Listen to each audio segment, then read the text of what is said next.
Hello friends, எல்லாருமே எப்படி இருக்கீங்க? இன்னைக்கு வீடியோ நம்ம பார்க்க போகிறது, உங்களை வேண்டாம் அப்படின்னு சொல்லிட்டு போன நபரே அவரே உங்களை தேடி வந்து உருகி நீங்கள் தான் வேணும்னு அது ஒரே நைட்டில் கெஞ்சக்கூடிய ஒரு மெத்தடை பற்றி இன்னைக்கு நம்ம பார்க்க போகிறோம். ஆக்சுவலி இந்த மெத்தட் வந்து பார்த்தீங்கன்னா நான் சக்ஸஸ் ஸ்டோரியாக போடலாம் அப்படின்னு நினச்சேன். சேண்டா சக்ஸஸ் ஸ்டோரியை விட இது என்ன பண்ணாங்க ஏது பண்ணாங்கன்னு கிளியராக உங்ககிட்ட சொல்லலாம் அப்படிங்கிறதுக்காக தான் இன்னைக்கு இந்த வீடியோ பதிவாகவே உங்களுக்கு கொடுக்குறேன். முதல் விஷயம், லா ஆஃப் அட்ராக்ஷனை பொறுத்தளவுக்கு ஒரு விஷயத்தை தெளிவு பண்ணிக்கோங்க. நீங்க கேட்டா மட்டும்தான் உங்களுக்கு கிடைக்கும். நீங்க என்ன கேட்குறீங்களோ அதுதான் உங்களுக்கு கிடைக்குமே. நம்ம ஜீசஸ் சொன்ன மாதிரி தான், கேளுங்கள் கிடைக்கும், தட்டுங்கள் திறக்கப்படும் அப்படிங்கிற மாதிரி நீங்க கேட்டா மட்டும்தான் உங்களுக்கு கிடைக்கும். எல்லாருமே சொல்லுவாங்க, சார் நான் எனக்கு வேணுங்கிறத நான் டெய்லி யூனிவர்ஸ் கிட்ட கேட்டுட்டு இருக்கேன், எனக்கு வேணுங்க நான் டெய்லி யூனிவர்ஸ் கிட்ட பண்ணிட்டு இருக்கேன் அப்படின்னாலுமே நீங்க கேட்கிற விதம் தப்பு. நான் ஆசைப்பட்டது எனக்கு கிடைக்கல அப்படின்னா நீங்க தப்பு பண்றீங்க. அப்ப நீங்க என்ன தப்பு பண்றீங்க அப்படிங்கிறத பார்த்து அதை சரி பண்ணா மட்டும்தான் உங்களுக்கு அது நடக்குமே. நான் லா ஆஃப் அட்ராக்ஷன் மெத்தட்ஸ் பண்ணுறேன், ஆனால் எனக்கு நடக்கலை, நான் ஆசைப்பட விஷயம் எனக்கு கிடைக்கலனா நீங்கள் அங்கே ஏதோ ஒரு தவறு பண்ணிட்டு இருக்கிறீங்க அப்படிங்கிறத புரிஞ்சுக்கோங்க. ஏன்னா உலகம் முழுக்க எல்லாருக்குமே நடக்கக்கூடிய ஒரு விஷயம் உங்களுக்கு மட்டும் நடக்கல அப்படின்னா நீங்கள் தப்பு பண்ணுறீங்கன்னு அர்த்தம். ஏன்னா இந்த யூனிவர்ஸ் எல்லாருக்குமே பொதுவானது தான், எல்லாத்துக்குமே சமமானதான், எல்லாத்துக்குமே ஒரே மாதிரியான சக்தியை கொடுக்க தான் இந்த யூனிவர்ஸ் இருக்கு. அப்படிப்பட்ட யூனிவர்ஸ் தன்னோட சக்தியை கரெக்டாக யூட்டிலைஸ் பண்ணல அப்படின்னா அது தப்பு யூனிவர்ஸ் மேல கிடையாது, நீங்க அதை யூட்டிலைஸ் பண்ணிக்கல. அப்ப ஒண்ணு நீங்க சரியா கேட்கல, எப்படி யூனிவர்ஸ் கிட்ட உங்களுடைய எண்ணங்களை கொண்டு போறது எப்படி கேட்கணும் உங்களுக்கு தெரியல, இல்ல நீங்க அதை தப்பா புரிஞ்சுக்கிட்டு பண்றீங்க, இல்ல ஏதோ மிஸ்டேக் பண்றீங்க, அவ்வளவுதான். அதை நீங்க சரி பண்ணுனாவே உங்களுக்கு ஆசைப்பட்டது கிடைக்கும். இந்த வீடியோ நீங்க பாக்குறீங்க அப்படின்னா நீங்க யாரோ ஒரு நபர் உங்க வாழ்க்கையில உங்களுக்கு கிடைக்காம நீங்க அழுதுட்டு அவங்க வேணும் அப்படின்னு நீங்க கஷ்டப்பட்டு இருக்கிறீங்க, அவங்க உங்க வாழ்க்கையில திரும்ப வேணும் நினைக்கிறீங்க, அதனால தான் இந்த வீடியோ பார்க்குறீங்க. ஸோ எஸ் அப்படின்னா கண்டினியூ பண்ணுங்க. இல்லை நான் ஜஸ்ட் டைம் பாஸ் தான் பார்க்குறேன் அப்படின்னா தயவு செஞ்சு வேண்டாம், உங்களுக்கு இது செட் ஆகாது. ஏன்னா இது ஒரு என்டர்டைன்மெண்ட் வீடியோ கிடையாது, இது ஒரு எஜுகேஷனல் பர்பஸ் தான். இந்த வீடியோவில் நம்மளோட வாழ்க்கையை நம்ம விருப்பப்பட்ட மாதிரி வாழ்றதுக்காக ஒரு மெத்தடை பற்றி நம்ம பார்க்க போகிறோம். மெத்தடுக்குள்ளே போகிறதுக்கு முன்னாடி ஒரு நபரை பற்றி நான் உங்களுக்கு சொல்லிடுறேன். ஒரு பையன் வந்து பார்த்தீங்கன்னா அவனோட ஆசை என்னன்னா வந்து ஒரு பெரிய லெவல் ஒரு ஸ்டேஜ் ஷோவில் போய் கலந்துக்கிட்டு அவன் வந்து பார்த்தீங்கன்னா ஒரு ஸ்டாண்டப் காமெடினா ஆகணும்னு ட்ரை பண்ணான். ஆனால் அவனை வந்து அவனோட அப்பியரன்ஸு அவனை பார்க்கும்போதெல்லாம் உன்னால் இது முடியாதுன்னு செதுக்குனாங்க. அப்போ அவன் ஒரு நாள் அவன் இந்த யூனிவர்ஸை நம்ப ஆரம்பிச்சான். யூனிவர்ஸ் எனக்கு இதை கொடுக்கும் அப்படின்னு நம்பினா அதே போல் ஸ்டேஜில் அவன் ஏறுனா அவனோட ஸ்டாண்டப் காமெடி ஹிட் ஆக ஆரம்பிச்சது. அடுத்து அவன் என்ன பண்ணான், அவன் வந்து ஒரு செக் எடுத்தான். அதில் வந்து பார்த்தீங்கன்னா 1 மில்லியன் எழுதி அந்த செக்கை தான் கூடயே வச்சிருக்கிறான். அந்த செக்கை பார்க்கும்போதெல்லாம் நான் ஒரு பெரிய ஹீரோவாக ஆகுவேன், நான் வந்து 1 மில்லியன் செக்கு நம்ம பணமாக வாங்குவேன் அப்படின்னு டெய்லி அதை பார்க்க ஆரம்பித்தான். ஒரு ஒன்றுமே இல்லாதப்பட்டவன் கடைசியில் அவன் நினச்ச மாதிரியே மிகப்பெரிய ஒரு ஹீரோவானா. அவன் ஆசைப்பட்ட அந்த பணம் 1 மில்லியன் செக்கும் வாங்கினா அவன் வேற யாருமே கிடையாது, அவரு தான் ஜிம் கேரி. இதை ஜிம் கேரி தன்னோட பேட்டியில் நிறைய டைம் சொல்லியிருக்காரு, யூனிவர்ஸ் எனக்கு ஒர்க் அவுட் ஆகுது அப்படின்னு. நீங்கள் நிறைய பேர் பார்த்துருப்பீங்க, நம்ம தமிழ் சினிமாவும் சரி நார்த் இந்தியாலையும் இன்னைக்கு ஜெயிச்ச அத்தனை பேருமே வந்து பார்த்தீங்கன்னா இந்த யூனிவர்ஸ் தான் ரொம்ப ரொம்ப பவர்ஃபுல், இந்த யூனிவர்ஸோட சக்தினால தான் நான் ஜெயிச்சிருக்கேன் அப்படின்னு எல்லாருமே சொல்லி கேள்விப்பட்டிருப்பீங்க. பிகாஸ் இந்த யூனிவர்ஸ் எல்லாருக்குமே ஒர்க் அவுட் ஆகும், எல்லாத்துக்குமே ஒர்க் அவுட் ஆகக்கூடிய இந்த யூனிவர்ஸ் சக்தியை நம்ம சரியா பயன்படுத்தினால் நமக்கு நடக்கும். ஆனா ஒரு சில பேருக்கு கால நேரங்கள் எடுக்கும். ஏன்னா எல்லாமே உடனுக்குடனே நடக்காது. சில பேருக்கு அவங்களோட பிரச்சனை மனநிலை அப்படிங்கும் போது மாறும். அதுவும் இந்த மாதிரி லவ் அப்படின்னு போகும்போது அவங்கள நீங்க எந்த அளவுக்கு அதாவது நீங்க உங்க காயத்தை பத்தி நீங்க நினைக்கிற நீங்க உங்களால அவங்க எவ்வளவு மன வருத்தம் பட்டிருக்காங்க, அவங்களுக்கு எவ்வளவு காயப்பட்டிருக்கு அப்படிங்கிற அந்த வலி வேதனையை புரிஞ்சுக்காதனால தான் டைம் எடுக்குது. பிகாஸ் அவங்களும் ஹியூமன், அவங்களுக்கும் மனதுன்னு ஒன்று இருக்கு, அவங்களுக்கும் வலின்னு இருக்கு, இந்த யூனிவர்ஸ் அவங்களுக்கும் ஒர்க் ஆகிட்டு இருக்கு அப்படிங்கிறத நீங்க புரிஞ்சுக்கோங்க. ஸோ நீங்க மெத்தட்ஸ் பண்ணும்போது அதைய மனசுல வச்சுக்கிட்டு இந்த யூனிவர்ஸ் அவங்களுக்கும் ஒர்க் ஆகும் அப்படிங்கிறத தெரிஞ்சுக்கிட்டு அவங்களோட மனதோட சக்தியும் பவர்ஃபுல்லாக தான் இருக்குங்கிறத புரிஞ்சுக்கிட்டு நீங்க மெத்தட்ஸ் பண்ணீங்கன்னா மட்டும்தான் உங்களுக்கு ஒர்க் அவுட் ஆகும். ஸோ அவங்களோட மனநிலையும் உங்க மனநிலையும் உங்களுக்கு எந்த மெத்தட் கரெக்டாக ஒர்க் அவுட் ஆகும்னு தெரிஞ்சு நீங்க பண்ணீங்கன்னா வெற்றி நிச்சயம். இந்த மெத்தட்ஸ்குள்ள போறதுக்கு முன்னாடி உங்களுக்கு என்னென்னலாம் தேவை அப்படின்னு சொல்லிடுறேன். ஒரு 2 கிராம்பு உங்களுக்கு வேணும், ஒரு பிரியாணி இலை வேணும், ஒரு தாமரை பூவோட ஒரு இதழ் வேணும், இந்த 3 எடுத்துக்கோங்க. ஒரு பச்சை கலர் ஒரு பேனா ஒன்று எடுத்துக்கோங்க. அது இங்கு பச்சையாக இருந்தால் பெட்டர், இல்லை வேற கலராக இருந்தாலும் தவறு கிடையாது.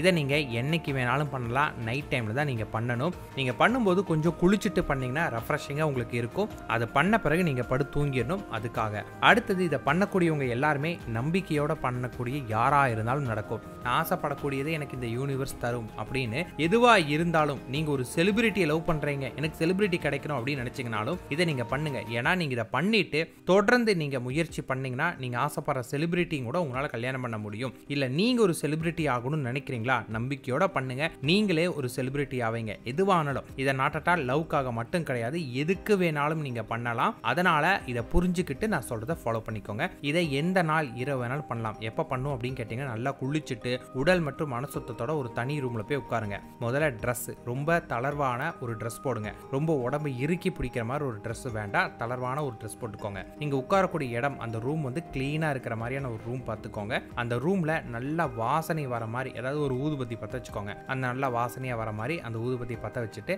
அமைதியா கண்களை மூடிக்கிட்டு நல்லா மூச்சை இழுத்து மெதுவாக மூச்சை வெளியிடுங்க.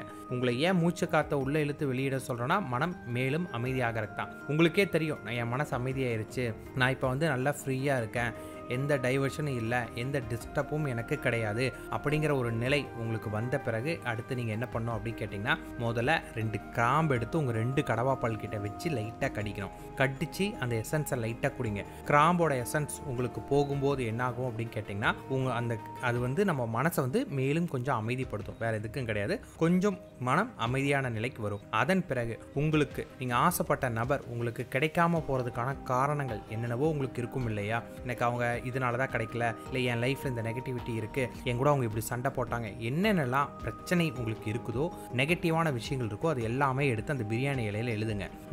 உங்களோட லவ்வை பிரிக்கிறதுக்கு வேறு யாராவது இருந்தாங்கன்னா அவங்க என்னை விட்டு போகணும் அப்படின்னு எழுதிக்கோங்க. இல்லை பேரண்ட்ஸ் வந்து உங்களோட சம்மதிக்கல, என் பேரண்ட்ஸ் எனக்கு சம்மதிக்கணும், இல்லை உங்களுக்கு சண்டை தான், எங்களுக்குள்ளே இருக்கக்கூடிய எல்லா சண்டையும் போகணும் அப்படின்னு நெகட்டிவான விஷயங்கள் அனைத்துமே வந்து பார்த்தீங்கன்னா அந்த பிரியாணி இலையில் பொறுமையாக எழுதுங்க. அந்த பிரியாணி இலை வந்து பார்த்தீங்கன்னா கிளியக்கூடாது, பேலீஃபு அது கிளியக்கூடாது, கசங்கக்கூடாது, பார்த்து நல்லதாக பார்த்து எடுத்து எழுதுங்க. பொறுமையாக ஃபுல்லாக அதை எழுதுங்க. சிம்பிளாக வர மாதிரி எழுதிக்கோங்க. அதை எழுதிட்டு அடுத்து என்ன பண்ணுறேன்னு கேட்டிங்கன்னா ஒரு கேண்டிலை பற்ற வச்சு அந்த பிரியாணி இலையை பொறுமையாக அதில் எரிங்க. அந்த கேண்டிலை எரிக்க எரிக்க எரிக்க உங்கள் மனசில் வந்து பார்த்தீங்கன்னா ஒரு எண்ணம் உங்களுக்கு வரணும். அந்த பிரியாணியில் எரிய எரிய எரிய நீங்கள் உங்களை சுற்றி இருக்கக்கூடிய நெகட்டிவ், உங்களுக்கு இருக்கக்கூடிய பாதிப்பு, யார் யாரெல்லாம் உங்களோட லவ்வை கெடுக்கணும்னு நினைக்கிறாங்களோ, இல்லை உங்களுக்குள்ளே என்னென்ன பிரச்சனை இருக்கோ அது எல்லாமே எரிஞ்சு கருகி போகிறதா நீங்கள் கற்பனை பண்ணணும், காட்சிப்படுத்தணும். அந்த எண்ணத்தோட இது எரிய எரிய எனக்கு யார் யாரெல்லாம் பிரச்சனை கொடுக்குறாங்களோ, என்னென்னலாம் நெகட்டிவிட்டி வருதோ, என்னென்னலாம் ப்ராப்ளம் அப்படின்னு நீங்கள் நினைக்கிறீங்க, எல்லா விதமான நெகட்டிவுமே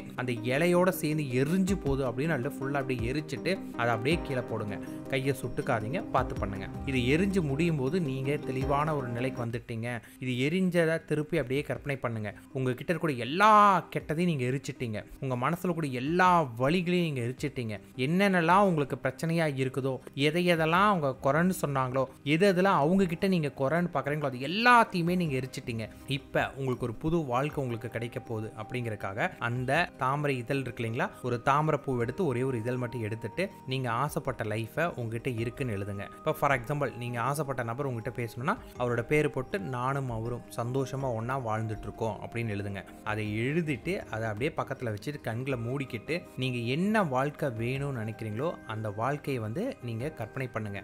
அப்ப அந்த அந்த தாமரை இதில் எடுத்து உங்களுடைய வலது கையில வச்சுட்டு அப்படியே கையை மெதுவா மூடிட்டு, இலையை கசக்கிறாதீங்க, அந்த பூவை கசக்க வேணாம், அதை அப்படியே கையில வச்சுட்டு கண்களை மூடிக்கிட்டு நீங்க ஆசைப்பட்ட வாழ்க்கை உங்க கூட இருக்குங்கிற எண்ணத்தோட நீங்க கையில வச்சுட்டு ஒரு 5 to 10 நிமிடங்கள் அந்த எண்ணங்களோட இருக்கணும். அதன் பிறகு ஒரு சின்ன ஒரு அஃபர்மேஷன் மாதிரி நீங்க சொல்லணும். அந்த அஃபர்மேஷன் எப்படி இருக்கணும் அப்படின்னு கேட்டீங்கன்னா, உங்களுக்கு என்ன வேணுமோ அது உங்ககிட்ட இருக்கு. இப்போ அந்த நபர் உங்ககிட்ட தேடி வரணும் அப்படின்னா அவங்களோட பேர், இப்போ அவங்க பேர் எக்ஸாம்பிளுக்கு மணின்னு வச்சுக்கலாம், மணி என்னிடம் பேசியதற்கு இந்த பிரபஞ்சத்திற்கு நன்றி அப்படின்னு திரும்ப திரும்ப திரும்ப திரும்ப நன்றிங்கிற வார்த்தையோட அந்த விஷயம் நடந்து முடிஞ்சிட்டதா திரும்ப திரும்ப திரும்ப நீங்க சொல்லிட்டே மனசுக்குள்ள சொல்லுங்க. அந்த பூவை கையில வச்சுட்டு, அந்த பூவோட ஒரே ஒரு இதழை கையில வச்சுட்டு திரும்ப திரும்ப திரும்ப திரும்ப திரும்ப சொல்லிட்டு அதன் பிறகு அந்த லீஃப் அப்படியே மடிச்சு உங்க வாயில பல்லுப்படாம போட்டு தண்ணி குடிச்சு முழுங்கிருங்க. இதை முழுங்கும் போது வந்து பாத்தீங்கன்னா அவங்க உங்களோட ஒன்னா கலந்துட்டாங்க, நீங்க விரும்பின வாழ்க்கை உங்களுக்கு ஒன்னா கிடைச்சிருச்சு அப்படிங்கிற எண்ணத்தோட போய் படுங்க. வித்தின் 3 days உங்களுக்கு மேக்ஸிமம் டைம்.